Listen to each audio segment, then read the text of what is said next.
Bom dia. Bom dia. Mais um dia que a gente pode começar na presença do Senhor. Essa é a semana 6 do último propósito da oração do Pai Nosso, que é reconhecer a soberania de Deus, né? Mais um pedaço da oração do Pai Nosso que nos ensina uma lição especialíssima, né? A lição de que nós precisamos ter o tempo da nossa oração para exaltar o nome do Senhor. Estamos os queridos já chegando.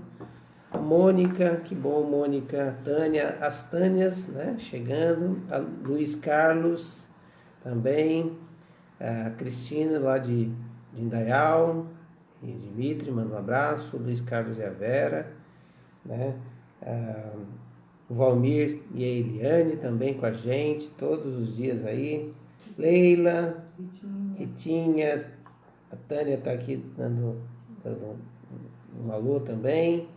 Que bom, sejam muito bem-vindos e bom dia, uma semana abençoada para você também, Ritinha. Está dando uma semana para todo mundo aí abençoada. Lani, um bom dia para você também. Nós estamos então nessa que é a última semana dos nossos 40 dias de oração, né? E hoje nós estamos estudando essa última parte da oração que diz: porque teu é o reino, o poder e a glória para sempre. Amém. Né? É o fim da oração ali que Jesus ensina aos seus discípulos e que também traz em si um propósito e um ensinamento muito grande a respeito de como devem ser as nossas orações. Qual o conteúdo das nossas orações, né? Então hoje a gente vai estar pensando um pouquinho sobre essa exaltação a esse rei. Luiz, bom dia Luiz, tudo bem? Rudibete também entrou com a gente aqui, Dimitri também está assistindo. E eu queria então só relembrar você o que nós já estudamos até hoje, né? Nós já começamos a aprender que o primeiro propósito que Jesus tem com a oração do Pai Nosso é ressaltar a paternidade do Deus que a gente serve. Que Deus que a gente serve, né? Ele é um Pai amoroso, é um Pai que cuida de nós, é um Pai santo, ou seja, ele tem uma linha maior do que a nossa de santidade, então ele exige de nós também que a gente vive esse padrão. Ele é perfeito, ou seja, ele não é como os nossos pais terrenos, e ele nos ama. Esse Pai amoroso é o nosso Pai, né? Que pertence a nós e nós pertencemos a Ele porque somos uma família. Depois, a gente vai pedir para que o reino dele seja estabelecido aqui na terra, assim como ele é estabelecido no céu, e a sua vontade seja feita na terra como é feita no céu.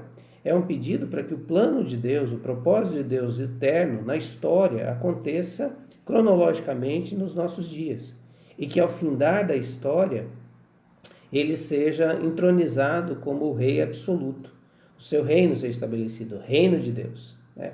Ou o reino dos céus. Então essa deve ser a nossa oração, parte da nossa oração também diária, pedindo para que o reino estabeleça. Talvez nesse tempo de coronavírus a gente tenha pedido muito isso. Senhor, estabeleça o seu reino, né? Seja o Senhor quem manda, né? E que esses poderes que estão aí emprestados, né, delegados que o Senhor deu, que o Senhor reivindique. E essa reivindicação do direito do trono, o Senhor fará isso naquele glorioso dia, onde o seu Filho Jesus virá como Rei da Glória e nos levará com ele, aqueles que estiverem vivos, os que estiverem mortos, eles vai fazer um comando para que ele levante dos mortos, e por isso nós cremos na ressurreição. Cremos na ressurreição porque é na ressurreição que nós vamos poder herdar a vida eterna na sua prioridade, né? O corpo e o nosso espírito estarão novamente desfrutando daquilo que é mais precioso que Deus criou. Depois, nós oramos pelo pedido por necessidades, aprendemos que o que é necessidade, urgência, prioridade, tanta coisa que a gente pede a Deus que na verdade é palha. Se o fogo dele passar e purificar, não sobra nada, né? Aprender a ser mais contentes com o que temos, mais agradecidos com o que Deus nos dá. Depois, a gente precisa orar pelos nossos relacionamentos, para que eles sejam restaurados. E a base do relacionamento restaurado é perdão, né? Então, o cristão, ele ora para que os seus relacionamentos sejam restaurados, para que o perdão seja estabelecido de forma a começar um novo relacionamento, né? Luiz Fernando, seja bem-vindo também, Áurea e tantos outros aqui, Noemi, chegaram aqui. E depois nós vimos então orando para que o Senhor nos livre das tentações, né? Não nos deixe cair em tentação, mas livre do mal. E o maior livramento de Cristo do pecado foi na cruz, e nós comemoramos isso ontem, aliás, esse final de semana, com a sua morte e ressurreição, né? Ali ele dá cabo ao poder do pecado sobre nós, que nos levava à condenação eterna. Mas não há condenação para os que estão em Cristo Jesus. E hoje, nessa última parte da oração do Pai Nosso, nós vamos então aprender o que significa fazer essa declaração, porque teu é o reino, o poder e a glória para todos sempre. Amém. Né? Então, gostaria que a Cris estivesse lendo esse devocional de hoje, que foi feito pela Sara, né? Nossa querida Sara, a esposa do Josias, missionária Sara, e ela preparou esse material. Vamos ler com carinho e atenção. Estamos no propósito 6, reconhecer a soberania de Deus, o dia 1, exaltando ao Rei, a página 91. Ao Rei eterno, ao Deus único, imortal e invisível, seja a honra, a glória para todos sempre. Amém. 1 Timóteo 1,17. Que sua oração não seja só por segurança na jornada, mas para que no caminho sua alegria seja em Deus e para que Ele brilhe através de você. John Piper. Nesse dia, iremos começar a refletir o fechamento da oração de Mateus 6. Jesus reconhece e exalta o nome de Deus, e o versículo se inicia dizendo: porque teu é o reino. Jesus, ao estabelecer o reino dos céus aqui na terra, nos mostrou em atitudes, palavras e poder o reino presente como reflexo de um reino vindouro, vivendo a verdade absoluta desse reino. Ele não simplesmente nos ensinou, mas nos deu assim uma inspiração maior. Entendendo isso, não nos cabe mais simplesmente vivermos aquilo que planejamos ou aquilo que julgamos certo para cada dia, e sim descobrir o que é para ser vivido em Deus. Deus é, portanto, a base para toda a nossa vida. Os reis que conhecemos não têm capacidade de concretizar o seu reinado. Eles têm início, meio e fim, mas o Rei dos Reis é eterno. Por isso, o exaltamos de tal forma que a parte final de nossa oração é um reconhecimento de que Ele irá cumprir tudo o que prometeu. 1 Timóteo 1,17 nos ensina essa lição. Paulo está escrevendo para Timóteo, o seu filho na fé, com o objetivo de instrução e auxílio para que ele cumprisse o seu ministério. Em sua carta, ele relembra algo que provavelmente Timóteo já conhecia, a sua história. Essa afirmação é fiel e digna de toda aceitação. Cristo Jesus veio ao mundo para salvar os pecadores, dos quais eu sou o pior. Mas, por isso mesmo, alcancei misericórdia, para que em mim, o pior dos pecadores, Cristo Jesus demonstrasse toda a grandeza da sua paciência, usando-me como um exemplo para aqueles que nele haveriam de crer para a vida eterna. 1 Timóteo 1, 15 e 16. Paulo reconhecia que Deus era a base da sua vida, e sua vida demonstrava a grandeza da paciência de Deus e a ação de Deus na sua vida.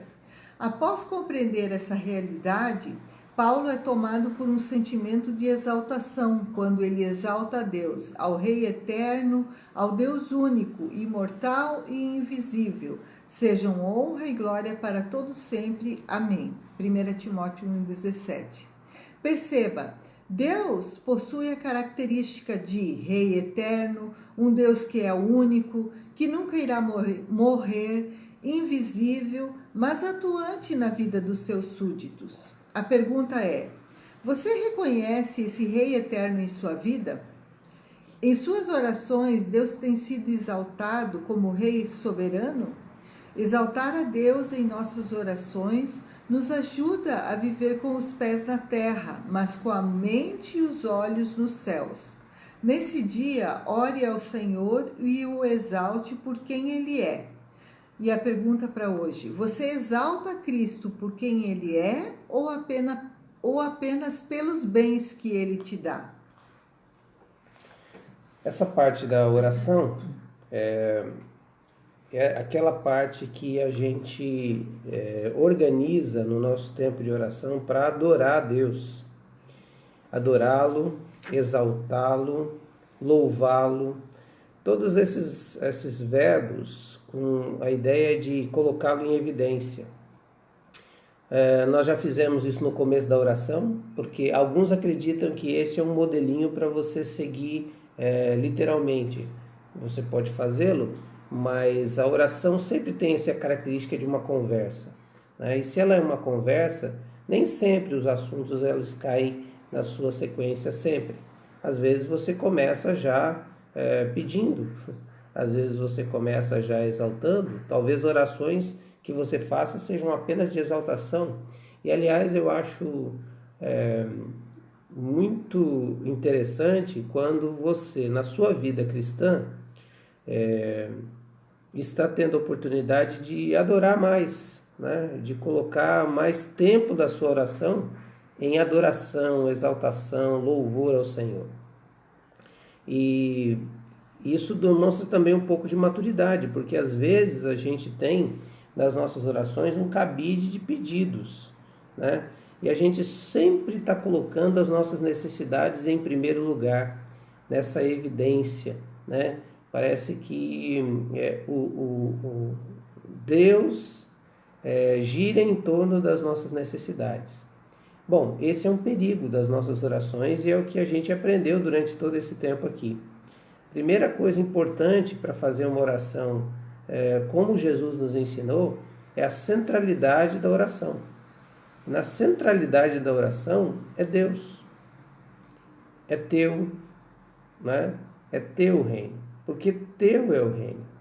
Então essa centralidade da oração quer dizer o seguinte: olha, Senhor, eu sei que eu posso pedir, que o Senhor deixou na oração do Pai Nosso a liberdade de pedir. Eu sei que eu posso pedir para que o Senhor me livre de tentações. Eu sei que eu posso pedir para o Senhor restaurar os meus relacionamentos. Eu posso pedir qualquer coisa na minha oração. Mas eu não posso esquecer que a centralidade da oração é a quem eu estou orando. E aqui, o que representa esse Deus para mim? Quem Ele é, né? É a pergunta que a Sara faz, né? A gente está adorando, exaltando a Cristo pelo que Ele é ou pelo que Ele faz para a gente? E se Ele deixar de fazer, Ele vai perder o seu status de rei? Se Ele deixar de me abençoar agora, a partir de agora não houver mais nenhuma bênção, pelo que eu o adorarei? Pelo que eu o louvarei? Pelo que eu o exaltarei? Olha só que coisa interessante. Eu tenho uma frase, você sabe que eu gosto de frase. Eu tenho uma frase que eu guardo para mim, sempre eu utilizo quando, nos momentos onde eu preciso repensar alguns conceitos da minha vida. E eu me lembro que quando eu disse essa frase, uma pessoa muito querida minha me reprimiu. E disse, não, essa frase deve estar errada, né? Ou ela é muito pesada. E a frase é isso, é assim: se Deus não me abençoasse mais nada a partir de agora, eu o adoraria pela eternidade, pelo que Ele já fez por mim. E eu me lembro que a pessoa ficou um pouco escandalizada porque a primeira coisa que a gente pensa é, imagina só se Deus deixar de me abençoar a partir de hoje. E eu viver por conta e risco das minhas ações, das minhas atitudes, das minhas decisões. Eu imagino que seria um caos. Eu não tenho dúvida disso. O Senhor tira o seu rosto um pouquinho de mim e eu já estou estremecendo, já, como disse no Salmo ontem, Salmo 30. Que a gente acha, né? Na minha prosperidade eu disse, eu estou abastecido, nunca serei abalado. Deus tira o rosto um pouquinho da gente, Deus coloca um pouquinho só de pitada de um sinal dele na humanidade e a gente já entra em colapso. Né? Então esse é o primeiro sentimento que a gente tem. Mas o primeiro sentimento que a gente deveria ter é quanta coisa o Senhor já fez no seu reinado na minha vida. Então eu sou um súdito que, se ele não me abençoasse mais, eu estaria sempre me submetendo, porque eu devo muito a ele. Eu tenho uma dívida impagável para com esse rei. Bom, aqui está dizendo de exaltar o rei, porque teu é o reino. E eu queria nessa manhã só destacar que na minha vida e na sua vida, o discurso que a gente faz na oração, ele deve ser o mesmo da prática. Porque oração é um compromisso que a gente assume com Deus. Ou é uma reunião que a gente marca com o Todo-Poderoso e delibera algumas coisas com Ele. Então a gente fala, Senhor, olha aqui, Senhor. Olha aqui a minha situação. Ajusta isso. Ele diz, sim, não, vamos fazer. E faz. Tudo que o Senhor promete para você, Ele cumpre. Por quê? Porque Ele tem uma palavra. Ele é um rei que honra a sua palavra. Agora, quando nós também prometemos a Ele alguma coisa, nós devemos cumprir. Então, como súdito, a gente tem que entender quem é o rei. E quem a gente está fazendo as nossas promessas, os nossos compromissos, a quem a gente está falando. Ele é um papai que a gente fala com intimidade, mas Ele é o rei da glória. E por isso a gente reconhece, porque teu é o reino. Isso quer dizer, o Senhor é o rei. Se o Senhor é o rei, o Senhor manda. Se o Senhor é o rei, o Senhor tem domínio. Se o Senhor é o rei, o Senhor tem controle. Se o Senhor é o rei, o Senhor tem propósitos. Então isso traz ao meu coração paz e às vezes traz ao meu coração confusão, porque traz paz se eu submeto a tudo isso. Por exemplo, vou dar um exemplo para você. Se você se submete ao rei, você não tem mais reino pessoal, nem particular. Então, as tuas contas foram feitas com a aprovação do rei, porque você estava só sendo administrador das coisas que Deus te mandou fazer. Então, essa dívida é sua, mas na verdade é do rei. Porque você é dele.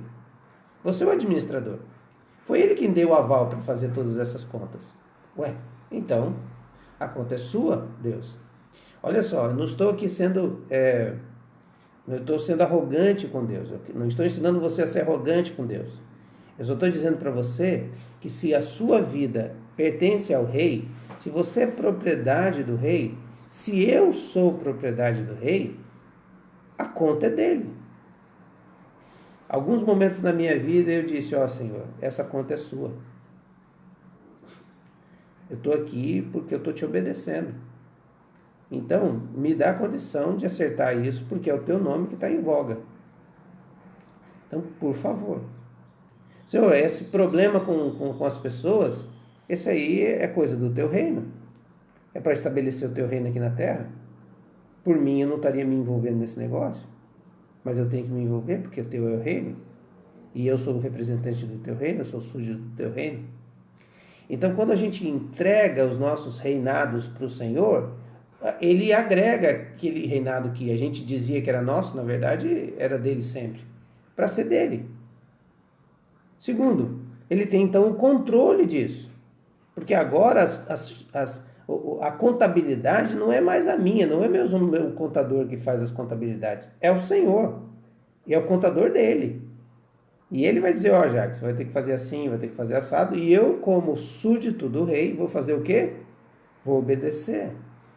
Ele tem então controle, mas ele tem propósito. Nada vai acontecer nessa história se o Senhor não colocar a sua mão e dizer assim, assim será. E se ele falar assim será, nenhum homem com seu reinado, com seu poder, pode mudar essa realidade. Prova disso, está todo mundo correndo atrás de leito, respirador, máscara, porque o Senhor decreta as coisas, porque teu é o reino. Entendendo isso, a gente então para de sofrer algumas coisas que a gente sofre tanto e começa a exaltar o rei. Porque a gente para então de ficar murmurando com o rei, criticando as ações do rei, dando pitaco nas ações do rei, na nossa oração, e começa a dizer, eu não sei de nada, o Senhor sabe de tudo, louvado seja o nome do Senhor. Por isso, precisa haver uma convergência do nosso coração na oração. Convergência da oração é reconhecer a soberania de Deus. Ele é soberano. Isso quer dizer o seguinte, que tem coisas que o Senhor fez e que vai fazer, que você pode espernear como criança mimada. Você pode fazer o escândalo que for. Você pode fazer jejum, você pode fazer penitência, você pode correr, ficar andando de joelhos, você pode fazer qualquer coisa, não vai mudar isso, porque Ele é soberano. Algumas coisas, Ele nos deu liberdade para orar. E algumas coisas, Ele agiu com a sua soberania. Veja, aqui eu não estou querendo trazer nenhum tratado teológico, nem entrando em termos teológicos. Mas eu queria que você entendesse que a Bíblia fala sobre soberania de Deus e responsabilidade do homem em todo momento.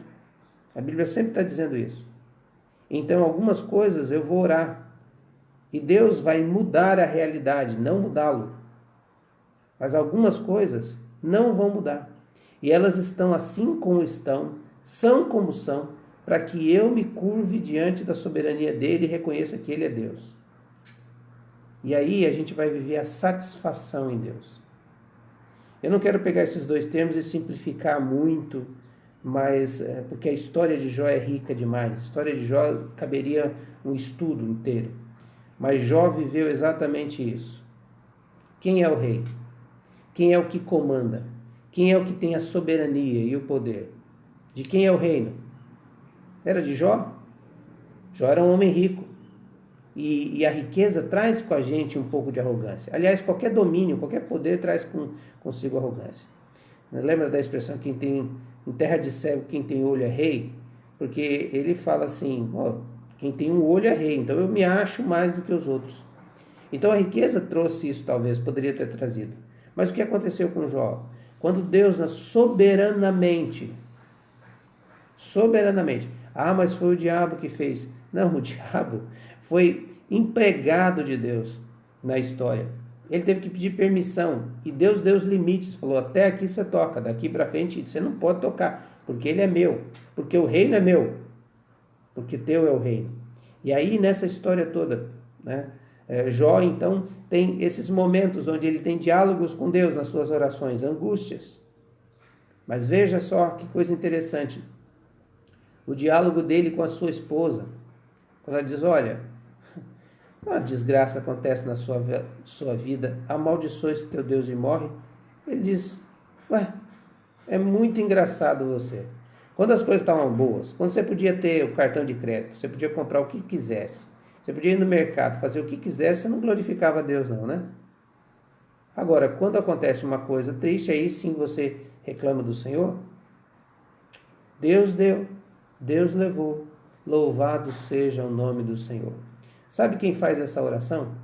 É alguém que tem a centralidade da sua vida e da sua oração em Deus. Sabendo que eu não sou rei de nada, não tenho domínio de nada, não tenho poder de nada. Eu sou apenas o mordomo. E eu sou apenas um administrador daquilo que Ele me deu. Daquilo que Ele te deu. Nós somos apenas administradores. Então, todas as contas e as dívidas e as bênçãos e as coisas são dele.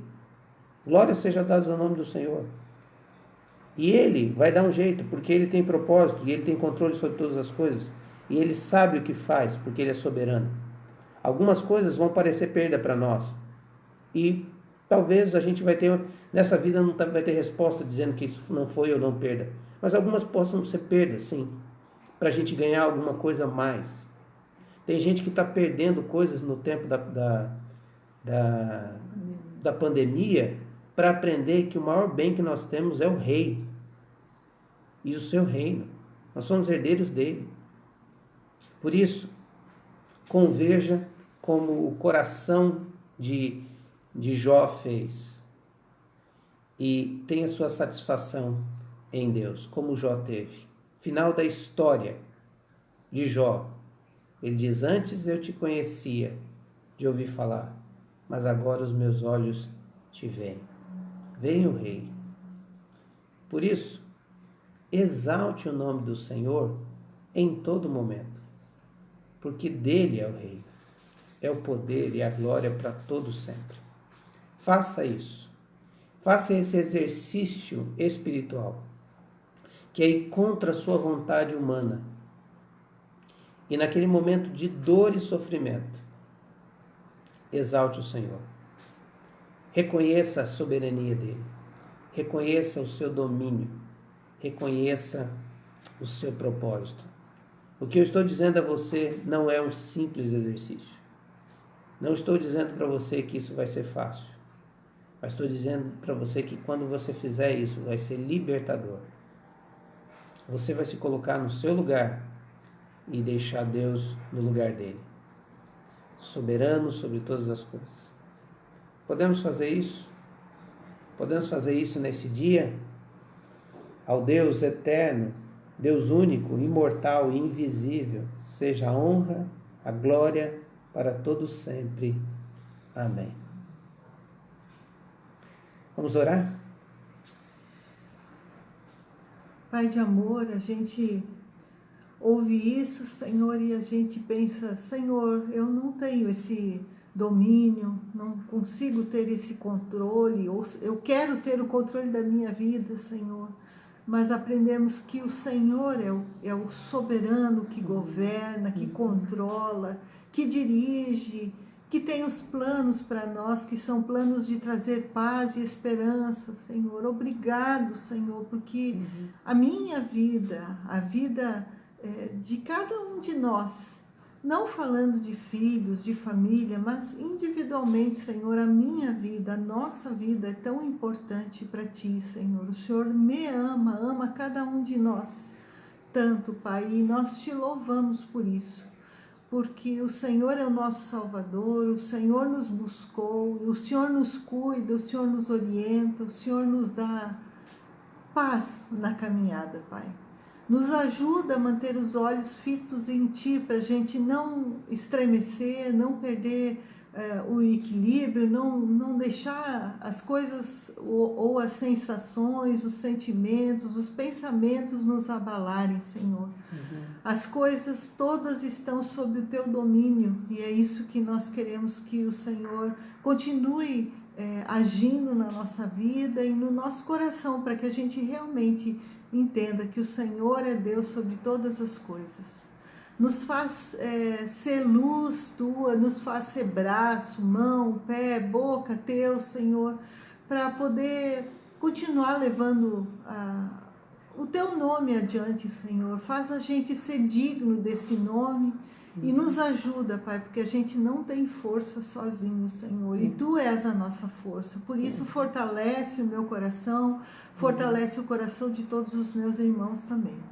Nesse dia, Pai, nós continuamos clamando pelos enfermos, que o Senhor esteja recuperando a saúde de cada um deles, a Marilda, o Jorge, Senhor, a Mariane, o Caio, a irmã Margot, Senhor, os queridos de Florianópolis. Ó Deus, o Senhor conhece todos os enfermos e o nome que cada um está apresentando agora, e nós colocamos no Teu altar, pedindo que o Senhor mesmo vá à frente, Senhor, e traga cura, e restaure, conforte, Senhor. Aqueles que estão com suspeita do coronavírus, Pai, eu peço que o Senhor os livre, Senhor, e que o Senhor dê força aos corpos para que eles realmente possam estar bem, Senhor. E nesse dia, Pai, nós queremos clamar que o Senhor nos dirija, nos conduza e que a gente possa lembrar que em tudo o Senhor é soberano e podemos te exaltar, porque o Senhor sabe os planos que tem para nós. Em nome de Jesus. Amém. Amém. Tu és soberano, Senhor, e nós queremos nessa manhã exaltar o seu nome acima de todas as coisas e de todos os nomes. Perdão, Senhor, quando o nosso coração e as nossas palavras sempre estão em volta do nosso reino e das nossas necessidades. Perdão, Senhor, se as nossas orações foram sempre egocêntricas, pensando apenas em nós. Perdão, Senhor, se o nosso tempo de oração foi sempre algo que tinha a ver conosco, com as nossas crises e dificuldades. Mas obrigado, Senhor, por esse tempo de estudo do Pai Nosso, para refletirmos, ó Deus, a amplitude da oração. Quantos conteúdos o Senhor deseja que a gente ore a Ti, que a gente coloque diante do Senhor. E um deles é exaltar a Sua soberania e o Seu poder e o Seu nome acima de todo nome. Tu és o Rei da glória, Tu és o Senhor do universo, Senhor da criação. Nada do que acontece na história não teve o seu aval ou não teve a sua permissão ou o Senhor não colocou o seu decreto. Nada fugiu do teu controle. Portanto, Senhor, nós nos assombramos diante disso, porque está acima da nossa compreensão e do nosso entendimento. E por isso muitos de nós se revoltam nas orações, porque querem uma explicação lógica ou pequena da nossa compreensão. O Senhor está acima da nossa compreensão, do nosso entendimento. Nós jamais vamos poder entender os desígnios do Senhor, os propósitos do Senhor. Por isso, nessa manhã, nos submetemos a eles e clamamos, Senhor, tem misericórdia da tua criação. Tem misericórdia da terra e dos seus habitantes. Tem misericórdia dos seus reis e governantes. Tem misericórdia das autoridades constituídas.